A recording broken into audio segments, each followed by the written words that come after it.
자, 이제 우리 교리 강의 7번째 시간입니다. 특별 계시 3강, 특별 계시 과목의 3과의 7번째 시간입니다. 오늘 요한복음 6장 4절에서 13절까지 하나님이 나타나심, 특별 계시, 하나님께서 어떻게 우리에게 다시 말하면 사람들에게 뭐 특별한 계시니까 또 성도들에게 그래야 되겠죠. 모든 사람이 아니라 모든 사람 중에서도 하나님을 믿고 의지하는 성도들에게 어떻게 하나님의 특별 계시, 하나님의 뜻을 나타내는가, 그 세 번째 시간으로 이적을 통해서 이 말입니다. 근데 그 이적을 우리가 창조를 연력학 법칙이 증명한다. 그러니까 이적이란 면밀히 따지면 이적이란 있을 수가 없습니다. 이적이란 있을 수 없고 그것은 연력학 법칙, 과학의 법칙으로 증명할 수 있는 하나님의 법칙이다 라고 하는 그런 내용입니다. 그러면 우리 요한복음 6장 4절부터 13절까지 우리 같이 봉독하도록 하겠습니다. 마침 유대인의 명절인 유월절이 가까운지라 예수께서 눈을 들어 큰 무리가 자기에게로 오는 것을 보시고 빌립에게 이르시되 우리가 어디서 떡을 사서 이 사람들로 먹게 하겠느냐 하시니 이렇게 말씀하시면 친히 어떻게 하실 것을 아시고 빌립을 시험코자 하심이라. 빌립이 대답하되 각 사람으로 조금씩 받게 할지라도 200데나리온의 떡이 부족하리이다. 제자 중 하나 곧 시몬 베드로의 형제 안드레가 예수께 여짜오되 여기 한 아이가 있어 보리떡 5개와 물고기 2마리를 가졌나이다. 그러나 그것이 이 많은 사람에게 얼마나 되겠사옵나이까? 예수께서 가라사대 이 사람들로 앉게 하라 하신뒤 그곳에 잔디가 많은지라 사람이 앉으니 수요가 5천쯤 되니라. 더 있습니다. 예수께서 떡을 가져 축사하신 후에 앉은 자들에게 나눠주시고 고기도 그렇게 저희의 원대로 주시다. 저희가 배부른 후에 예수께서 제자들에게 이르시되 남은 조각을 거두고 버리는 것이 없게 하라 하심으로 이에 거두니 보리떡 5개로 먹고 남은 조각이 12바구니에 찼더라. 아멘. 오늘 우리는 하나님께서 우리 성도들에게 하나님의 뜻을 나타내는 그것을 특별 계시다 그랬습니다. 어떻게 나타내냐? 그 중에 하나 이적으로 나타내는. 인간은 기적이다, 이적이다 라고 말하지만 하나님의 편에서 보면 너무 자연스러워. 그것을 또 인간의 세상 속에서 그것을 그 하나님 앞에 너무 자연스럽다라고 하는 것을 인간의 편에서는 연력과 다시 말하면 과학적인 방법으로 이 말입니다. 그래서 하나님이 세상을 창조하신 것이 과학적인 방법으로 다 해석이 되더라라고 하는 그런 내용입니다. 그래서 오늘은 특별하게 우리가 너무나도 잘 아는 뭡니까? 보리떡 5개, 물고기 2마리, 오병이어 병이 떡병자입니다. 그래서 5개의 떡, 보리떡, 그래서 오병, 2마리의 물고기 그랬습니다. 그래서 그것이 얼마나 먹었느냐? 5,000명이 먹고도 거기에다가 남자 장정만 계수하는 숫자가 5,000이니까 거기에 아마 아이들도 하나 따라왔을 것이고 또 부인도 따라왔을 것이고 어쩌면 어떤 사람들은 또 거기에 60세까지 16살에서 60세까지를 장정이라 그러니까 16살 이하 또는 60세 이상 또 노인들까지 합하면 한 2만 명쯤 되지 않았을까라고 추산하는 성경학자들의 견해도 많습니다. 그래서 남자 장정만 5천쯤 되더라. 그리고 도시락 하나 오병이어를 가지고 5천 명이 먹고도 남은 조각이 12바구니더라. 참 이럴 수가 있을까? 한 바구니도 안 되는 보리떡 5개, 물고기 2마리를 가지고 5,000명이 먹고 남은 조각이 12바구니다. 기가 막히죠. 이것은 사람들의 생각으로서는 참 이거 그러죠. 헛기침이 나올 수밖에 없는 그런 상황. 뭐 그런 일이 어디가 있어 라고 이렇게 생각하는. 그래서 우리 기독교계에서도 이것을 뭐라 그럽니까? 기적이다 라고 이렇게 말합니다. 그러나 오늘 우리는 그것을 기적이다, 이적이다 라고 말하지 않고 그것은 이 이름 과학이다라고 이렇게 말씀을 드리겠다라는 것입니다. 그러면 이것이 도대체 과학으로 진짜로 해석이 되고 그것이 증명이 되겠느냐라고 하는 것입니다. 증명이 되더라라고 하는 것 오늘 이 시간 한번 살펴봅시다. 자, 푸른색은 원래 루이스 폴콘 목사님의 이 교리 교재의 말씀이고 이 까만 글씨는 저의 견해를 말씀을 드린 것이고 핑크색은 성경 구절입니다. 자, 봅시다. 성경에 나타난 이적은 인간에게 놀라움만 주는 하나의 단순한 경이적인 사건이 아니라 하나님이 특별 계시의 필연적인 한 방편으로 간주해야 한다. 하나님께서 인간에게 하나님의 뜻을 나타내는 진의를 나타내는 하나의 방편, 하나의 도구다라고 이렇게 생각해달라 이런 뜻입니다. 자, 이러한 이적의 내용을 보면 오늘날 그 종말의 시대에는 참으로 이러한 이적을 너무도 주의해야만 합니다. 주의해야만 합니다. 왜 그러느냐? 마태이 24장 24절로 26절까지 보니까 종말의 시대에는 더욱 그렇습니다. 거짓 그리스도들, 거짓 선지자들, 거짓 목사들이 너무나도 많죠. 그래서 그들이 큰 표적과 기사를 보여서 할 수만 있으면 뭐하는 사람도 택하신 자들, 다시 말하면 뭐요? 이미 교회에 등록이 됐고 나는 예수를 믿노라 라고 하는 신자 집사 장로들, 이런 사람들 정말로 하나님 앞에 내가 예수의 십자가로 구원함을 얻었습니다 라고 이렇게 고백할 수 있고 구원받았다라고 자신할 수 있는 사람들을 뭐라고 그래? 택하신 자들. 다시 말하면 구원받는 성도들조차도 이 큰 표적과 기사로 그들의 성도들을 뭐한다? 미혹한다. 미혹해서 뭐하게? 지옥으로 데려가지. 그러죠.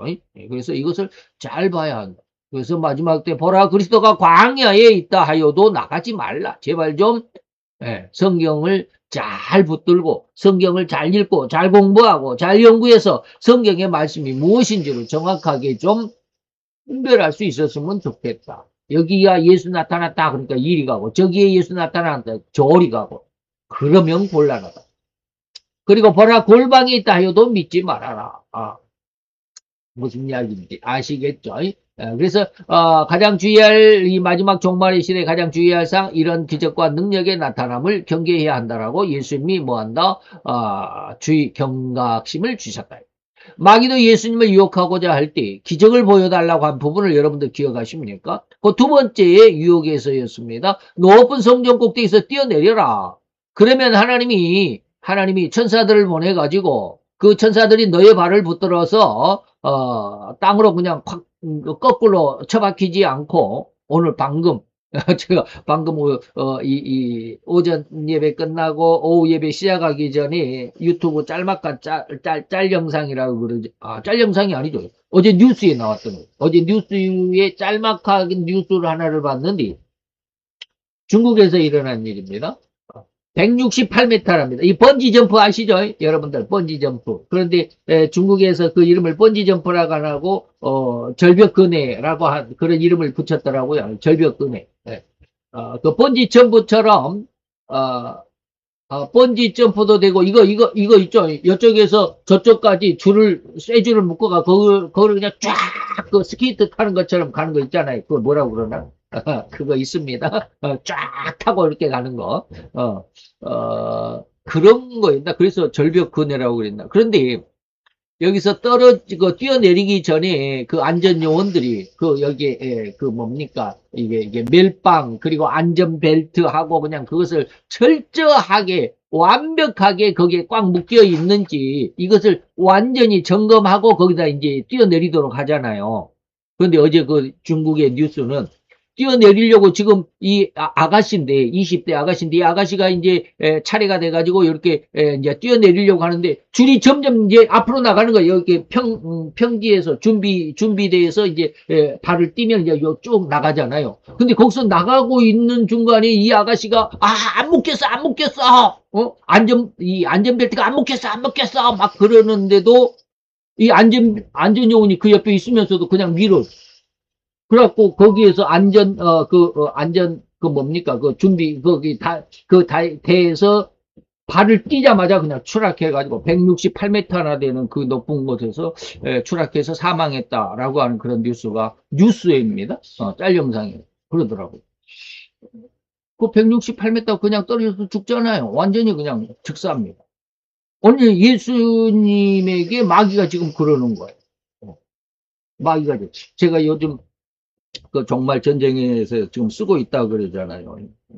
예, 세 파트로 나누려고 지금 합니다. 10개 장, 10장인데 세 파트로 나누는데 성경 인간의 정말 전쟁까지 전쟁의 주인공, 악한 주인공입니다. 전쟁을 일으키는 주인공이 세 번 있습니다. 쉽게 말하면 적그리스도가 세 번 나타납니다. 앞에 두 번은 그러니까 이제 쉽게 말하면 애고편이죠. 애고편이고 마지막 세 번째가 이제 진짜 적그리스도고 이 세 번째가 그 마지막 종말 전쟁의 주인공이고 세계 통일 대통령이 될 것이다. 라고 하는 그런 내용인데 지금 이제 첫 번째는 끝냈습니다. 첫 번째가 바로 기원전 167년 8년 이때에 수리아 아수르라고 그러죠. 성경에는 아수르라고 나와 있습니다. 아수르 왕인 안티오코스 4세 안티오코스 4세 에피파네스라고 하는 이 사람이 예루살렘 성전을 아주 7년 동안 때로는 완전히 초토화시킨 것은 3년 반 정도 1차 공격까지 하면 7년 동안 성전을 그렇게 아주 짓밟은 적그리스도의 제1 본복이고 두 번째가 이제 예루살렘 성을 완전히 돌 위에 돌 하나도 첨놓이지 않고 완전히 다 무너뜨려 버리는 로마의 군대 장군 티토스. 이 티토스가 나중에 황제가 되기도 합니다. 바로 이것이 두 번째 적그리스도, 두 번째 작은 뿔입니다. 그래서 안티오코스를 다니엘서에서는 작은 뿔로 표현을 했습니다. 그리고 이제 두 번째가 바로 그 티토 장군이고, 그 다음에 세 번째가 이제 우리 앞에 나타날 세상의 적그리스도. 세상 사람들은 제3성전, 제1성전은 솔로몬 성전, 제2성전은 이제 헤롯 성전이라고도 하고 예수님 당시에 헤롯 대왕이 46년 동안 성전을 지었다 해서 헤롯 성전이라고도 하고 그러죠. 그래서 그걸 제2성전.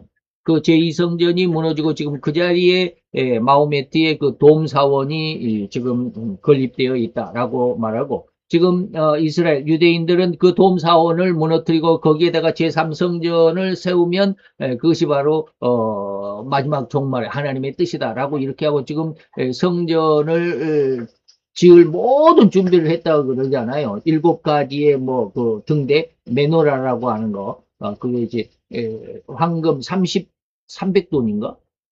30kg인가? 30kg를 가지고 그 메노라 등대도 만들어 놓고 지금 다 그러잖아요. 근데 제 생각에는 그 제3성전은 세워지지 않습니다. 만약에 그 제3성전이 세워지면 데살로니가 후서 2장에 나타나는 멸망의 불법의 아들이 하나님의 성전에 앉아서 자기를 하나님으로 보인다라고 하는 그것에 이용된 다시 말하면 세계 통일 정부가 될 가능성이 있다라고 이렇게 보고 있거든요. 어쨌든지 그러한 내용으로 이렇게 이제 세 부분에서 10개 장으로 이렇게 정말 전쟁에 대해서 쭉 기록을 해가는데 이 기록하는데 이거 완전히 소설이 아니라 성과 악으로 지금까지 성과 악에 대한 마귀의 어떤 그 세상을 어지럽히는 세상을 선동하고 세상을 완전히 혼란케 하는 그런 쪽으로 지금 계속 이어가고 있는데, 야, 이렇게 썼다가는 이거 일반인들이 이 책 사보긴 하겠나라는 생각이 들기도 하고, 지금 그렇습니다. 어째 잘못하면 이게 그 밀턴의 신라곤이나 복락원 같은, 복락원이 이제 그 이후에 저기니까. 신라곤 같은 그런 내용, 그런 류의, 그런 부류의 책이 되지 않을까라는 생각도 들고 좀 고민인데, 어쨌든지, 제가 생각하고 있는, 그리고 제게 주시는 은혜 속에서, 이 원고가 술술 잘 풀려가고 있습니다. 지금까지. 어쨌든지 그렇습니다. 그 안에서 지금 제가 무슨 말을 하려고 하냐면, 제가 지금 이 소설을 쓰고 있는 것에서, 마귀는 마귀라고 그러지만, 하나님을 여호와다, 하나님이란 말은 제가 뺐습니다. 그래서 영원히 존재하시는 자, 그래서 영존한 자. 예, 그래서 영존자와 영멸, 영원히 멸망할 자, 마귀. 이렇게 해서 두 대립으로 이렇게 쭉 지금 해가고 있는데, 여기서 지금 마귀가 뭐라고 그러느냐면, 하나님에게도 거짓말을 하는 겁니다. 근데 이건 엄밀히 따지면 거짓말은 아니에요. 성경에 기록된 말이니까. 성경에 기록된 말이니까. 그런데 그런 성경에 있는 말을 나에게 억지로 적용시키지는 말아야 되는데, 사단은 이걸 아주 굉장히 능수능란하게 합니다. 성경이 이렇게 기록이 됐잖아. 그러니까 너 한번 해봐. 라고 하는 것입니다. 성경을 들이대고 성경대로 하라는 거예요. 내 이웃을 내 몸과 같이 사랑하고, 내 이웃이 뭐 헐벗었으면 속옷을 달라면 겉옷까지 내주고, 헐벗었으면 또 굶고 있으면 또 먹을 것을 주고 막 그러잖아요. 그러니까는 그런 말씀으로 내가 요즘 며칠 못 먹었는데 성경에서는 이렇게 먹을 것이 없는 사람에게 이렇게 구제하라고 그랬는데 나에게 좀 주실 수 없습니까? 이렇게 말하면 곤란하다 이 말이에요. 근데 그렇게 하는 사람이 있다는 거예요. 목사들 중에도 그렇게 하는 게 있습니다. 좀 곤란하겠죠. 어쨌든지 하나님의 말씀에서 하나님이 시편의 이 말씀을 가지고 지금 마귀가 예수님에게 와가지고 너 그렇게 높은 곳에서 아까 저기 중국에서는 168m 되는 그 높은 절벽 위에서 그냥 떨어져 버려서 죽었는 당연히 죽잖아요.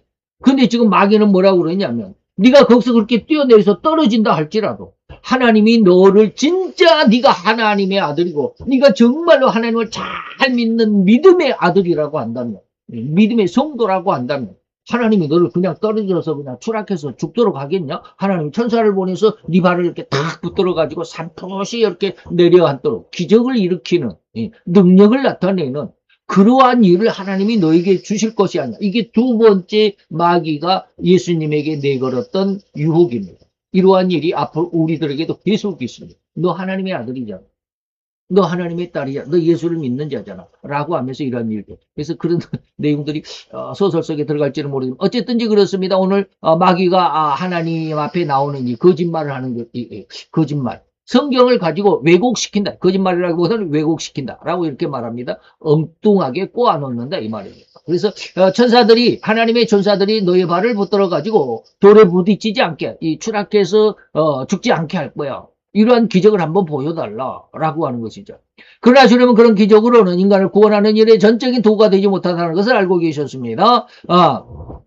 그래서 그것이 뭐냐면 바로 누가복음에서 부자와 나사로와의 그런 비유죠.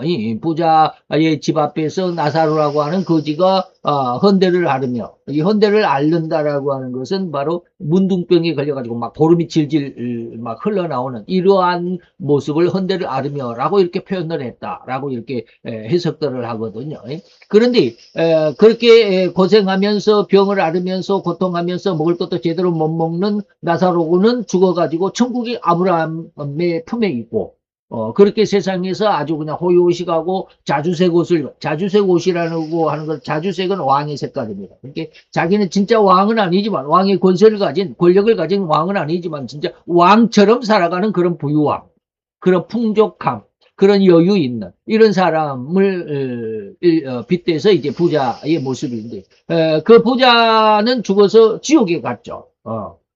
지옥에 갔습니다. 근데 이 부자가 그 아브라함에게 그렇게 이야기합니다. 근데 지금 이 세상에는 내 형제가 5이 있습니다. 근데 다 안 믿어요. 그런데 제발 이 지옥이 있다라는 거, 내가 지금 죽어서 와보니까 지옥이 있다라는 것을 알겠는데 내 형제들도 알게 해줘가지고 그들이 이 지옥에 오지 않게 했으면 좋겠습니다. 라고 그러면서 저 아버지 아브라함 품에 있는 저 나사로는 다 아니까, 우리 집 문 앞에서 빌어먹고 있었던 거지니까 다 아니까 저를 살려가지고 되살려가지고 내 형제들에게 가서 이렇게 해서 지옥이 있다라고 하는 것을 좀 전도했으면 좋겠습니다. 라고 이렇게 말하니까 아버지 아브라함이 그렇습니다.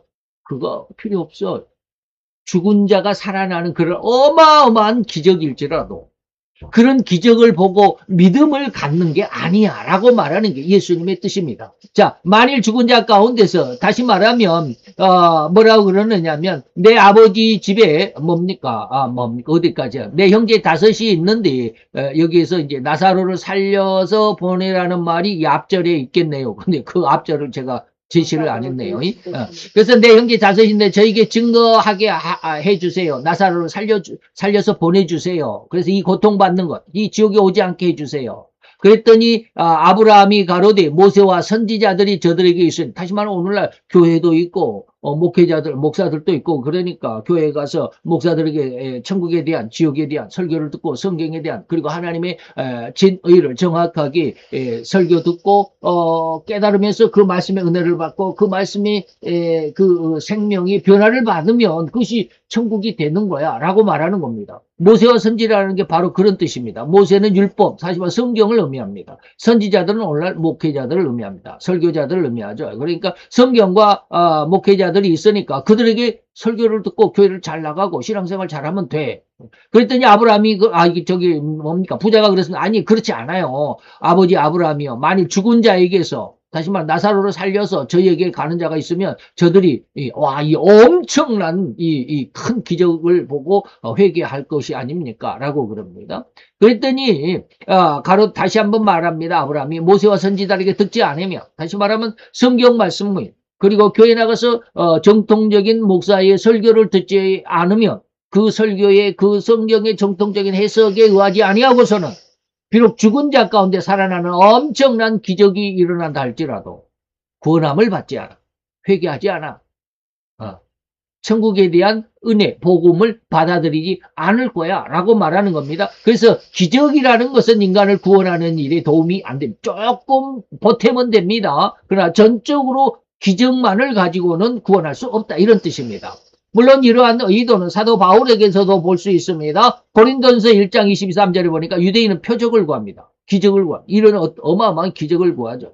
헬라인은 지혜를 찾습니다. 그러나 우리는 뭡니까? 십자가에 못 박히신 예수, 다시 말하면 대속의 보혈을 우리는 증거할 뿐입니다.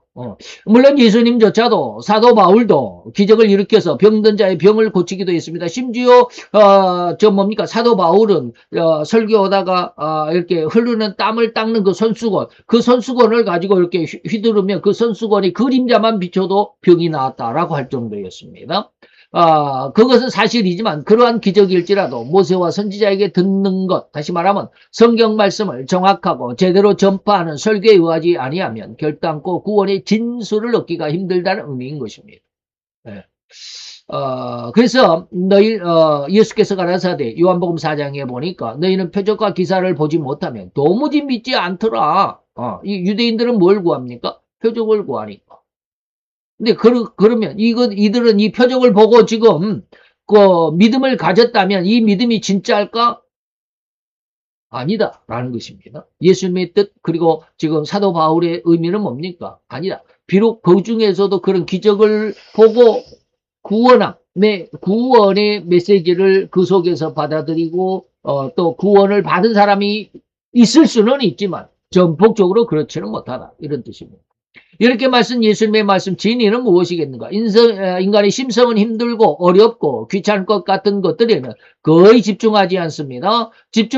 하려고도 하지 않는 성품이라는 사실을 우리가 좀 생각해낼 수 있습니다. 그래서 그 엄청난 기적, 죽은 나사로가 다시 살아났다, 내가 그래서 죽어서 가보니까 천국도 있고 지옥도 있더라 라고 아무리 이야기를 해줘도 안 믿더라.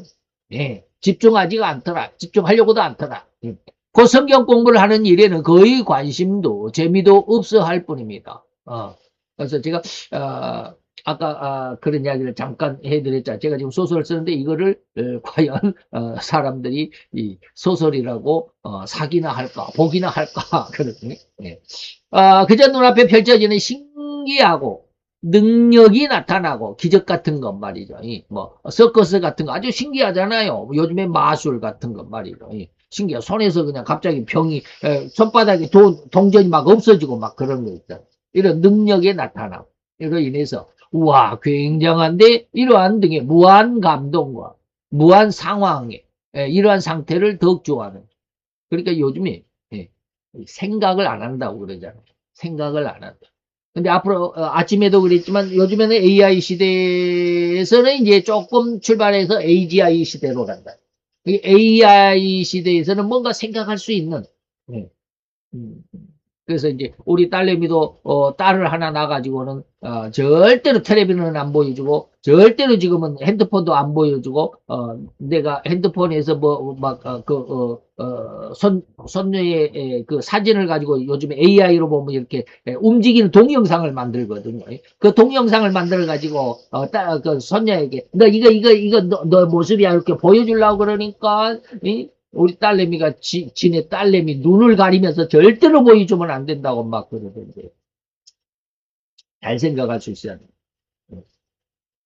무작정 거기에 심취해 있으면 안 되지만 그것을 이용할 수 있는 이 지식, 머리를 가진 사람은 살아남습니다. 무슨 말 이해가 됩니까? 지금 AI 시대고 AGI 시대로 넘어간다라고 하지만 지금 거의 많은 이 중간 단계에 있는 사람들은 거의 도태가 될 것이다. 직장을 다 잃을 것이다. 앞으로 5년쯤 지나면 거의 모든 나라의 실업률, 직장이 없는 사람들, AI에게 쫓겨나가지고 직장을 잃어버린 사람들 40%가 될 거다라고 이야기하잖아요. 웬만한 사람들은 다 떨어져 나갑니다. 그러면 안 떨어져 나가고 직장에 붙어 있는 사람은 누굴 것이냐? 바로 그 AI, AGI를 인간의 생각으로 통제할 수 있을 정도의 실력을 가진 사람. 바로 이런 지혜. 이러한 어떠한 곳에 연구를 하고 거기에서 또 하나님의 뜻을 찾아야 되고 그러는데 그저 그냥 텔레비만 보고 핸드폰만 보고 드라마만 보고 이렇게 하면 무한 감동 그 즐겁다 기쁘다 그것만을 가지고서는 안 된다. 그래서 지금 제가 뭐 하나 지금 다운을 하나 받아놨는데 지금 어제 다운을 하나 받아놨는데 그것은 좀 기억이 안 나요. 어제 받아놨는데 우리들은 그냥 볼 때 저도 그냥 그것은 뭐 별로 크게 관심이 없어가지고 그 영화는 제가 이제 뭐 보려고도 하지 않았는데 어제 그 AI 강의를 듣다 보니까 이런 것도 필요하겠네. 그 속에 무언가 담겨 있겠네 하고 지금 이렇게 다운을 받아놨는데 다음에 생각나면 말씀드리겠습니다. 그런 거 있습니다. 세상 속에서 어떠한 영화가 있으면 그 영화 속에서 무엇이 이용이 되고 어떠한 사람들의 심리가 그 속에서 어떻게 녹아있고 하는 그런 것들을 좀 발견할 수 있어야 돼요. 그래서 그래서 주님도 최소한의 방법으로 인간을 구원하는 한 방편으로 이 기적을 사용하는 것이기는 했는데 말이죠. 예수님도 기적을 사용하기는 다시 말해 오병이어의 기적. 예수님은 뭐라고 그랬습니까? 사람이 떡으로만 사는 게 아니야. 여호와의 입에서 나오는 말씀으로 사는 거야. 라고 분명히 말씀했음에도 불구하고 여기에서 배고파하는 5천 명 때로는 뭐 2만 명이라고 하는 이 엄청나게 많은 사람들에게 보리떡 5개 물고기 2마리로 그들을 배불리 먹였다 이 말이죠. 참 이상하죠. 예. 아니 사람이 떡으로 사는 게 아니고 여호와의 말씀으로 사는 거라고 했음에도 불구하고 왜 떡을 만들어 주셨을까?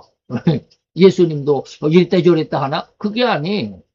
인간의 몸은 어차피 인간의 몸은 세상을 살아가면서 세상 속에서 하나님의 말씀을 찾아가는데 그 과정 속에는 그 과정은 살아가야 합니다. 육신으로 살아가야 합니다. 육신으로 살아가야 한다라는 이 과정은 그냥 사람들이 그냥 뭐 내가 잘 먹고 잘 살고 그래서 돈을 많이 벌어서 평안하게 좀 더 그 뭡니까 좀 이 안전하게 그리고 더 뭐랄까 부유하게 살라고 하는 이 인생의 과정을 주신 게 아니에요. 그럼 인생의 과정을 왜 주셨을까? 그 과정 속에서 하나님을 찾아가는 훈련을 하라고 하는 훈련의 과정으로 인간의 인생이 주어진 거예요. 근데 이 인생을 하나님을 찾아가는 훈련으로 사용하지 않고 그저 내가 돈을 많이 벌었고 나도 돈을 많이 벌어야 되겠다고 그러고 그래서 잘 먹고 잘 살려고 하는 이런 엉뚱한 방향으로 인생을 지금 방향을 잘못 잡아가고 있다. 이 방향을 잘못 잡아준 게 누구냐? 마귀다. 참 힘들다. 우리가 잘 알고 있는 기적의 대명사처럼 여기는 이 오병이어의 기적을 한번 봅니다. 유대인의 명절. 이거 요한복음 6장에 있습니다. 보리떡 5개와 물고기 2마리. 사람이 수요가 5천쯤 되었다. 요한복음 6장입니다. 그런데 우리는 지금 어디서 봤습니까? 마태복음 뭡니까?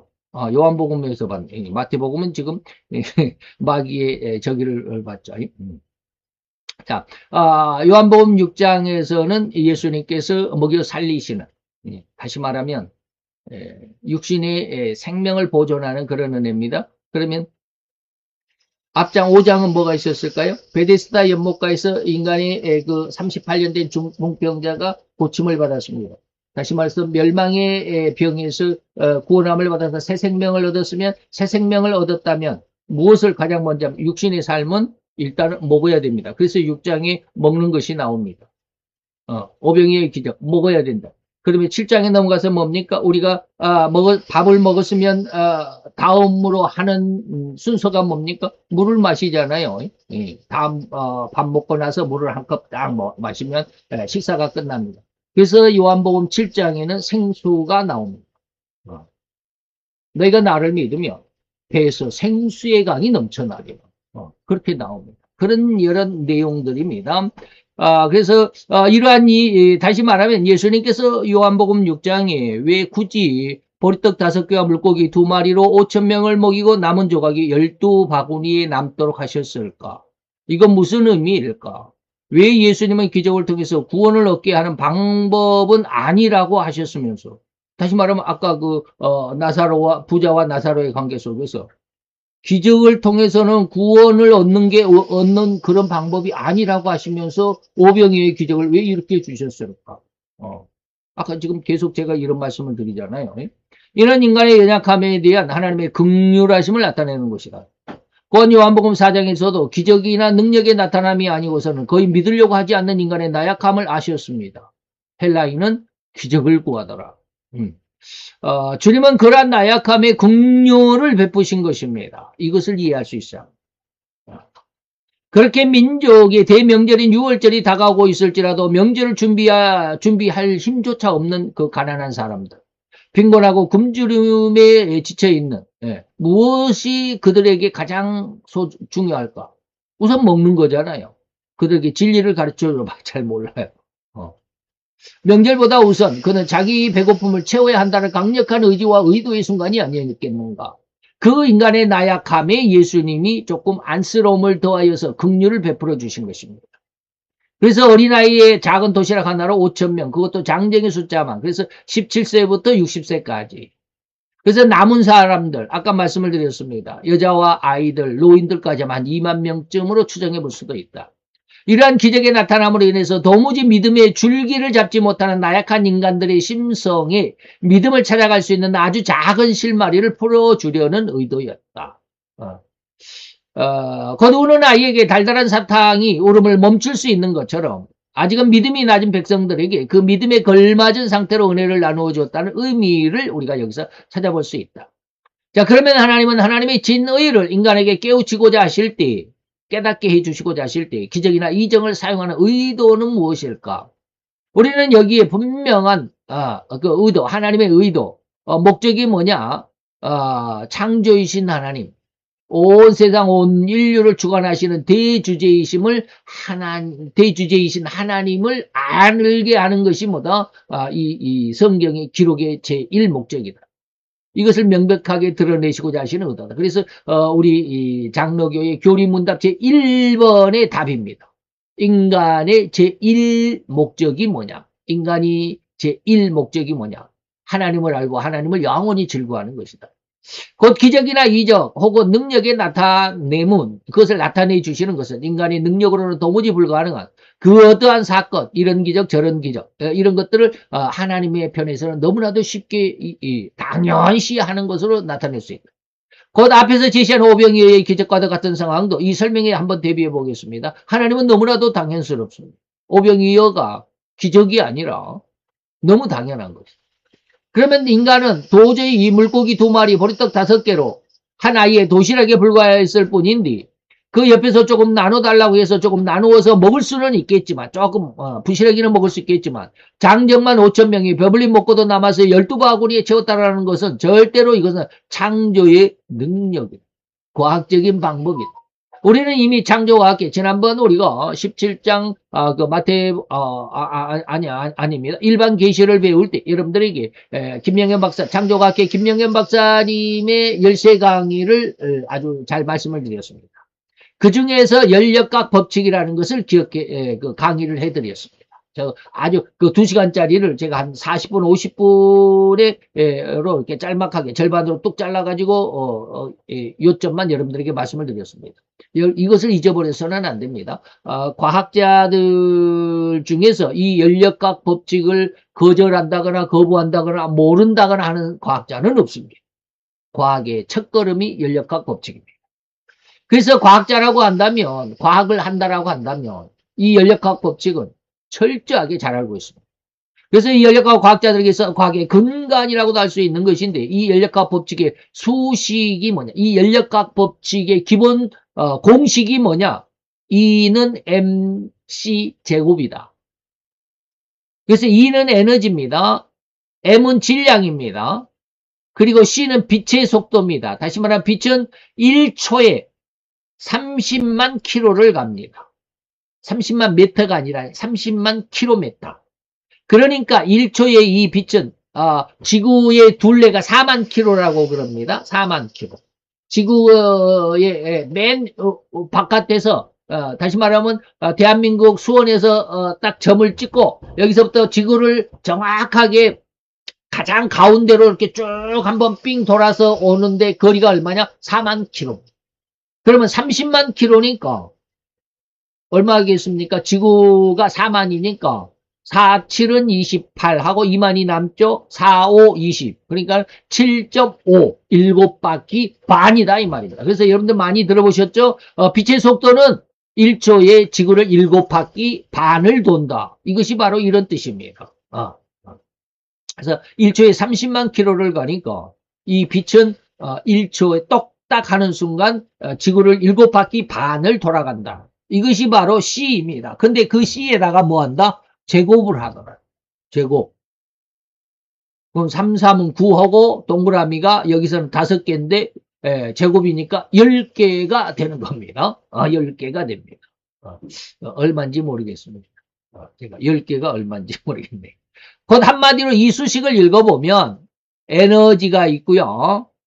여기 질량이 있는데 에너지, 다시 말해 에너지는 뭐라고 그럽니까? 힘이라고 그러죠. 힘이라는 것은 질량, 어떠한 것의 뭡니까? 뭡니까? 이 안경 집에 있으면 안경 집에 대한 어떤 질량을, 이거 뭐라고 그래야 되나? 질량이 있습니다. 물질을 만드는, 질량이 있는데, 에너지는 쉽게 말하면 C제곱을 놔두더라도 에너지는 뭐다? 질량, 어떤 물질을 만들어낼 수 있다라는 뜻입니다. 이게. 니꼬르잖아요. 여기가 등호잖아요. 니꼬르.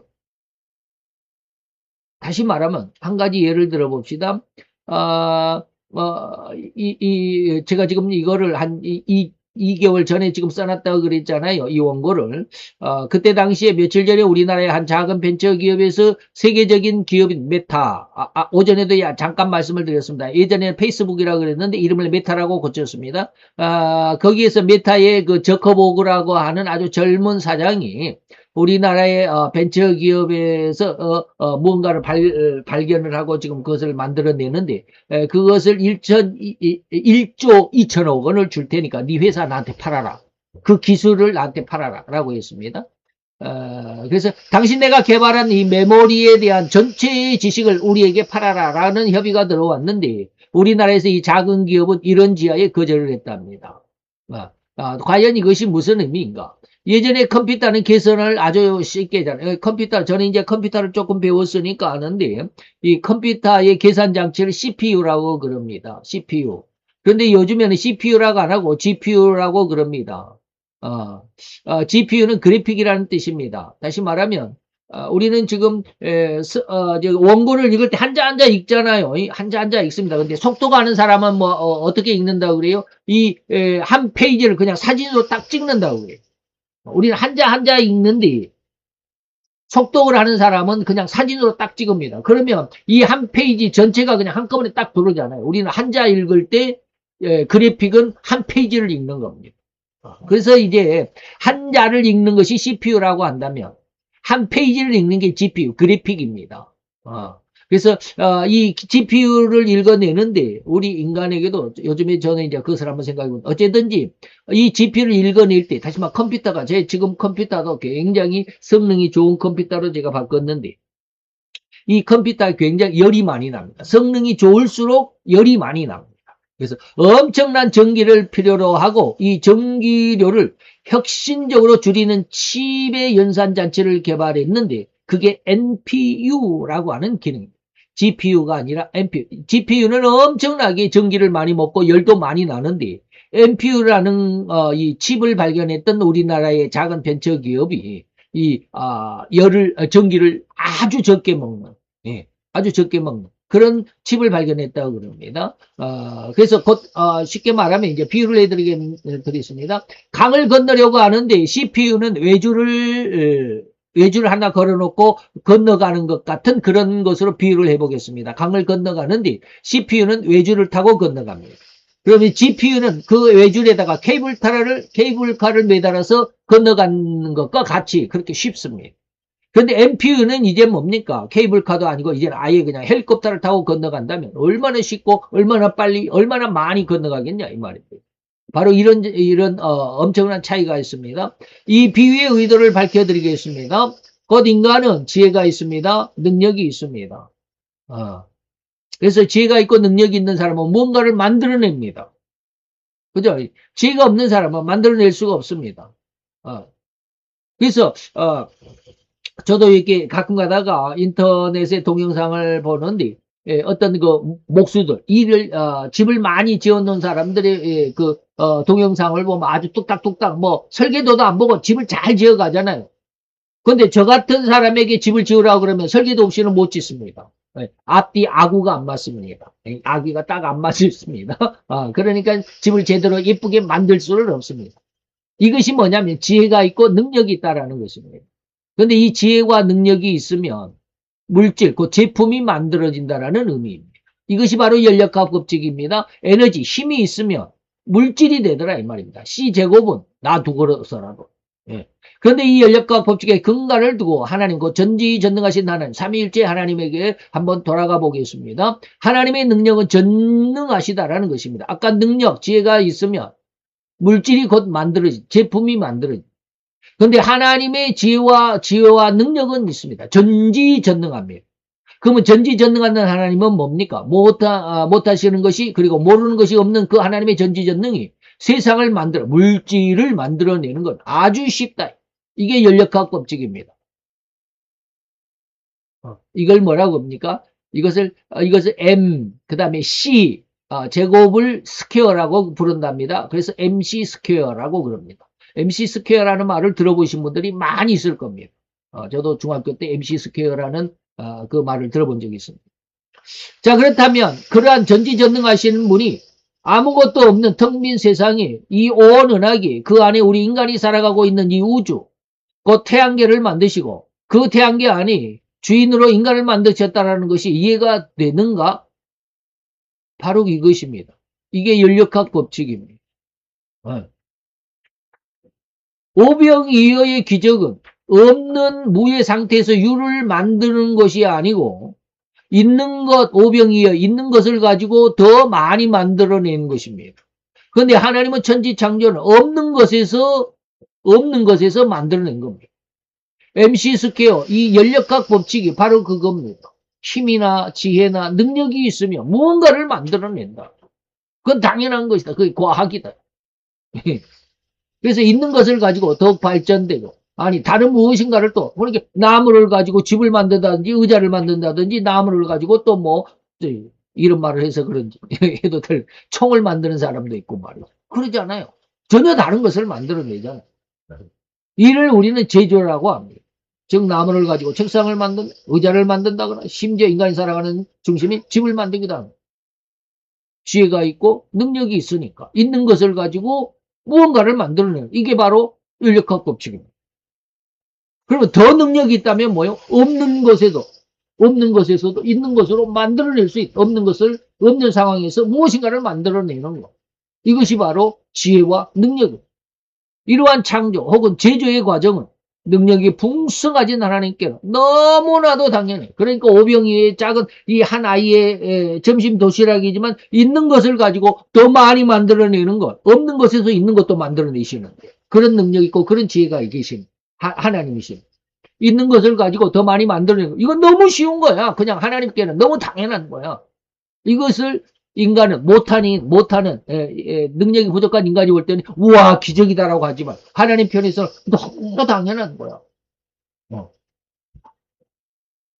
그런데 인간에게는 그런 능력이 없습니다. 다시 말해 없는 것에서 무에서 유를 창조한 능력은 없습니다. 하나님처럼 무에서 유를 창조하는 능력 이런 것은 없습니다. 그럼에도 인간에게는 그렇게 할 수 있는 지혜와 능력이 이미 부여된 상태의 존재입니다. 하나님의 형상, 하나님의 모양을 닮았습니다. 그 형상이라고 하는 것 속에 제가 예수의 형상, 두 번째 성자 예수님의 형상은 무엇이었다? 생명이고 창조의 능력이었고 그것은 말씀이었고 말씀을 다른 말로 하면 우리의 생각이고 우리의 지혜고 우리의 지식이다. 그런 말씀까지 드렸습니다. 그래서 너희가 말하는 대로 된다. 너희가 생각하고 믿으면 믿은 대로 된다. 이건 창조의 능력이다. 이렇게 말씀을 드렸습니다. 이게 바로 뭐다? 하나님 편에서는 너무 당연해. 근데 그것을 우리 인간은 연력학 법칙이다라는 과학의 법칙으로 발견했을 뿐이. 그런 지혜와 능력을 지금 우리는 삼일체 하나님의 형상과 모양을 닮아서 만들어진 존재의 근원으로 생각해야 한다는 것은 이제 쉬운 이해거리입니다. 제가 방금 하나님의 형상 중에 두 번째 예수님의 형상은 뭐다? 예수님은 원래 말씀이셨기 때문에 우리에게 말을 줬는데 이 말은 지혜가 있고 이 말은 곧 뭐다? 빛이 있어라고 하면 있어지고 뭡니까? 사자에 나오라 그러면 사자가 나와지고 막 하는 이런 창조의 능력. 그 말씀이 없이는 세상에서 되어진 것이 하나도 없다. 그 말씀이 세상을 만들었다. 요한복음 1장 1절로 4절이다. 라고 말씀을 많이 드렸습니다. 바로 여기 이 지점에서 저는 지금 인간에게 그러한 창조의 능력이 이미 내재되어 있다는 말씀을 드리고 있는 것입니다. 그런데 그럼에도 인간은 현재 그런 말을 하는 저 자신조차도 그러한 창조의 능력을 그대로 역사가 되도록 지금 실현되도록 그렇게 못하고 있는 형편은 부인할 수가 없죠. 그 이유는 너무나도 뻔합니다. 우리가 신자가 아직은 영성인으로 완성되지 못했다는 영의 해방을 아직 얻지 못했다는 의미로 말씀을 이해를 할 수 있어야 됩니다. 그래서 인간은 그러한 일의 성취를 기적이라고 부르고 있습니다. 하나님으로 또한 바로 이 지점에서 인간에게 하나님 자신의 존재감과 능력과 그리고 항상 우리 곁에 돕고 있는 손길임을 부각하고 인식하도록 우리에게 은혜를 주십니다. 다시 말하면 요한복음 5장에 17절에 보니까 아버지께서 일하니 나도 일한다. 아버지께서 너희에게 그리고 나와 함께 너희가 나를 믿으면 아버지를 믿는 것이고 내가 이 세상을 창조했으면 나의 형상을 받은 너희도 창조할 수 있는 그런 능력이 있음을 믿어라 라고 하는 것입니다. 하나님은 절대로 이 한순간의 한 시각, 한순간적인 이 시각, 그 흔히 말하듯 찰나적인 시각일지라도 일을 멈추시는 법이 없습니다. 하나님이 그런 100만 분의 1초라도 일을 멈추신다면 그 순간 하나님이 온 은하계 곧 우리가 생각하고 상상하고 이 온 세상은 순식간에 하나의 먼지 알갱이로 변하여 바람이 흩어지고 사라져버릴 것입니다. 그래서 루이스 볼코 목사님이 이렇게 말씀하십니다. 이러한 이적들, 하나님의 특별 계시로 나타낼 수 있는 이적들은 하나님의 특별한 능력의 표현입니다. 자신의 특별한 임재, 하나님이 살아계시고 우리에게 나타내 주시고자 하시는 증표로 사용하십니다. 때로는 영적인 진리를 사용하며 다가올 하나님의 나라와 구속적인 능력의 증전. 이적 중에 최대의 이적은 뭡니까? 기적 중에 최고의 기적은 하나님이 인간이 되신 성육신입니다. 하나님의 창조 전체가 그리스도 안에서 회복되고 또 본래의 아름다움을 되찾아 영성인으로 회복되고 귀한 은혜가 바로 최고의 기적입니다. 그 그리스도 십자가 안에서 그렇게 십자가에서 흘려주신 보혈로 이루신 나라가 이루어질 것이고 그래서 이것이 주기도문입니다. 하늘에서 이루신 뜻을 이 땅에 이루어 주옵소서. 이 땅에 이루어질 것이고 그 결말은 우리가 생각하고 믿고 있는 영원한 천국이 우리 눈앞에 현실로 나타나는 겁니다. 먹어도 배부르지 않고 안 먹어도 배고프지 않고 눈물과 근심과 걱정이 없는 완전한 나라, 그 나라를 하나님은 우리에게 주시겠다고 약속했고 그 주시겠다고 약속하신 것이 곧 이루어질 것이라고 하는 창조의 권능으로 우리에게 이 말의 힘의 형상으로 부어주었다. 제가 오늘 기적이라고 하는 것은 우리가 생각하기에 아직은 부족한 인간이 생각하기에 기적이라고 하지만 완전한 하나님의 표현에서는 그 너무나도 당연한 일이다. 그거는 그냥 쉽게 하세요. 자전거를 전혀 타지 못한 사람은 뭡니까? 자전거를 안 타봤으니까 못하죠. 그 자전거를 안 배웠으니까. 타는 법을 안 배웠으니까. 그러나 자전거를 타는 사람은 그러니까 너무 쉽게 타잖아요. 막 이리저리 뭐 넘어질 것 같으면서도 안 넘어지고 말이죠. 이렇게 막 누워서도 가고 막 그러잖아. 그것은 너무 쉬운 일. 그러나 전혀 자전거를 안 타본 사람은 그건 신기에 가까워. 아주 너무너무 신기해. 그런 것처럼 우리가 보기에는 오병이어의 기적이 기적이라고 보이지만 하나님 편에서는 너무 자연스러운 거예요. 근데 그 자연스러운 것을 인간이 하나님의 자연스러움을 인간이 표현하기를 뭐라고 표현하느냐? 그것은 기적이다라고 표현하면서 그걸 과학의 법칙이라는 것을 아직은 연결을 시키지는 못하고 있는 상황입니다. 그런데 우리는 지금 뭡니까? 그 기적이 과학으로 증명이 될 수 있다. 이건 연력학 법칙에서 세상을 창조하신 것은 그냥 하나님이 우리가 믿음으로서 세상이 창조되었다라고 믿음으로 믿어야 되는 것이 아니라 과학적인 완전한 과학에 의해서 세상을 창조하셨다는 것을 믿어라. 그래서 하나님이 세상 속에서 하나님의 뜻을 나타내는 특별 계시 방법 중에 하나 기적을 통해서 나타내시는데 오늘 그 의미를 잘 한번 설명해 봤습니다. 여러분들 이해가 되셨으면 좋겠습니다. 기도합시다. 할렐루야 주님. 오늘도 여호와의 귀한 은혜 원총을 감사드리나이다. 아버지 하나님, 우리가 알지 못하며 깨닫지 못하며 우리의 지혜와 지식이 너무나도 미련하고 아버지 우준하여 하나님의 것을 다 알지도 다 받아들이지도 다 깨닫지도 못하는 너무나도 안타까운 존재, 너무나도 안타까운 삶을 살아갈 뿐이나이다. 오늘 이러한 이 시간을 통해서 하나님이 그러한 우리의 연약함이, 우리의 부족함이, 우리의 어리석음이 한꺼풀 벗겨지는, 그래서 한 걸음 더 나아가는 지혜와 지식과 청기와 총명의 하나님의 아들로 딸로 거듭나며 성장하는 시간을 가졌나이다. 아버지, 우리에게 믿음을 더하시고 우리의 눈을 열어서 세상을 통하여 하나님의 나타내심, 그리고 하나님이 나타나심, 그리고 하나님이 세상을 이끌어 가시는, 운영하시는 그 모습을 능히 들여다볼 수 있고 능히 밝혀볼 수 있는 귀한 영원의 은혜를 갖는 하나님의 아들로 딸로 잘 성장케 하여 주시옵소서. 예수 그리스도 이름으로 감사와 기도드려 싸움나이다. 아멘.